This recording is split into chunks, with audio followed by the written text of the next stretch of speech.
आज है 2 जुलाई 2024 दिन मंगलवार। चलिए देखते हैं उत्तर प्रदेश की मुख्य 10 बड़ी खबरें। विश्व कप जीत पर टीम इंडिया को यूपी पुलिस की अनोखी बधाई। यूपी पुलिस ने सोशल मीडिया एक्स पर टीम इंडिया को अनोखे ढंग से बधाई दी है। यूपी पुलिस ने एक्स पर लिखा, भारतीय गेंदबाज दक्षिण अफ्रीका के प्रशंसकों का दिल तोड़ने के दोषी पाए गए हैं। उन्हें आजीवन लाखों करोड़ों प्रशंसकों के प्यार की सजा सुनाई गई है। धर्मांतरण के बाद मां ने नाबालिग बेटी का अपने प्रेमी से करवाया निकाह। लखनऊ में किशोरी के साथ मां के प्रेमी मुर्तजा ने धर्म परिवर्तन कराकर निकाह कर लिया। गर्भवती हुई किशोरी ने प्रसव के दौरान बेटी को जन्म देने के बाद दम तोड़ दिया। ये आरोप लगाते हुए किशोरी के चाचा ने मोहनलालगंज कोतवाली में भाभी और आरोपी युवक के खिलाफ रविवार को मुकदमा दर्ज कराया। पुलिस ने आरोपियों को गिरफ्तार कर लिया। नीट पेपर लीक को लेकर मायावती ने सरकार को घेरा। नीट पेपर लीक को लेकर संसद से सड़क तक विरोध का माहौल दिख रहा है। इस बीच बसपा सुप्रीमो मायावती ने भी सरकार पर निशाना साधा है। उन्होंने कहा कि परीक्षाओं में अनिश्चितता को लेकर लोगों में बेचैनी, चिंता और आक्रोश की लहर स्वाभाविक है। इस मामले को लेकर जल्द ही सही स्थायी समाधान निकालना बहुत ही जरूरी है। यूपी में माध्यमिक शिक्षा के 25 तो बेसिक शिक्षा विभाग के 20 अफसर ट्रांसफर। यूपी में बड़े पैमाने पर तबादले किए गए हैं। सोमवार को यूपी के माध्यमिक शिक्षा विभाग के 25 अधिकारियों के साथ ही बेसिक शिक्षा विभाग के 20 अफसर ट्रांसफर किए गए हैं। 15 जुलाई तक पूरा होगा हनुमानगढ़ी से राम मंदिर के बीच बन रहा सुग्रीव पथ कॉरिडोर। अयोध्या में रामलला के दर्शन के लिए आने वाली लाखों की भीड़ को देखते हुए योगी सरकार द्वारा रामलला के मंदिर तक एक नया पथ बनकर लगभग तैयार हो गया है। 11 करोड़ की लागत से 290 मीटर लंबा सुग्रीव पथ कॉरिडोर बनकर तैयार हो रहा है। यूपी में कोई पेपर लीक नहीं होगा। मनोज कुमार सिंह ने अपने कृषि उत्पादन आयुक्त कार्यालय में पत्रकारों से बातचीत में कहा कि अब उत्तर प्रदेश में कोई पेपर लीक नहीं होगा। मुख्यमंत्री इस बात को लेकर चिंतित हैं, इसीलिए इसे रोकने के लिए नए कानून बनाए गए हैं।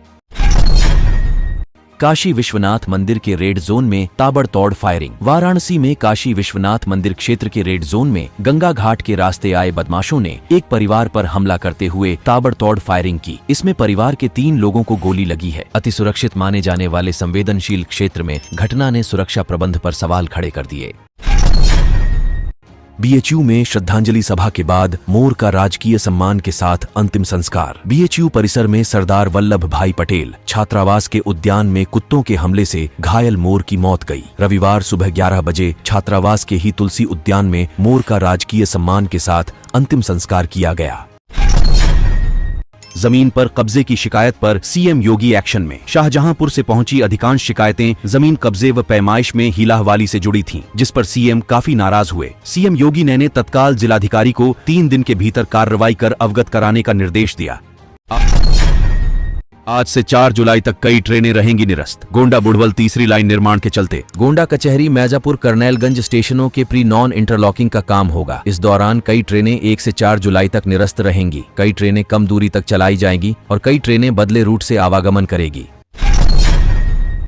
केजीएमयू वीएल हॉस्टल में एमबीबीएस छात्रा के साथ कर्मचारी ने छेड़छाड़ की। विरोध करने पर आरोपी गाली गलौज करते हुए भाग निकला। छात्रा ने हॉस्टल में हुई घटना की जानकारी साथियों को दी। कर्मचारी की करतूत पता चलने पर छात्र आक्रोशित हो गए।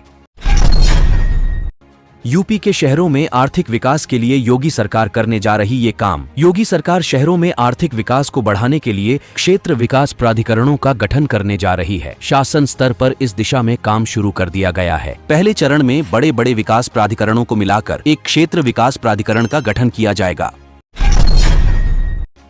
यूपी के आवास विकास में इंजीनियरों के बड़े पैमाने पर तबादले किए गए हैं। कई जोन के अधीक्षण और अधिशासी अभियंता बदले गए हैं। सहायक और अवर अभियंताओं के थोक में तबादले हुए हैं। आवास आयुक्त ने शनिवार को सभी के तबादला आदेश जारी कर दिए हैं। दिल्ली से सटे उत्तर प्रदेश के गाजियाबाद जनपद में जमीन खरीदना और महंगा हो जाएगा। शहर की सीमा से लगे गांव और मुख्य मार्गों के दोनों जमीन के सर्किल रेट बढ़ाए जाएंगे। इसके लिए एसडीएम, तहसीलदार और राजस्व विभाग की टीम ने सर्वे शुरू कर दिया है। 20 से 50 हजार प्रति सेमेस्टर शुल्क करने की तैयारी में यूनिवर्सिटी। एएमयू में अकादमिक और व्यावसायिक पाठ्यक्रमों के लिए 20,000 से 50,000 रुपए प्रति सेमेस्टर शुल्क का प्रस्ताव दिया गया है।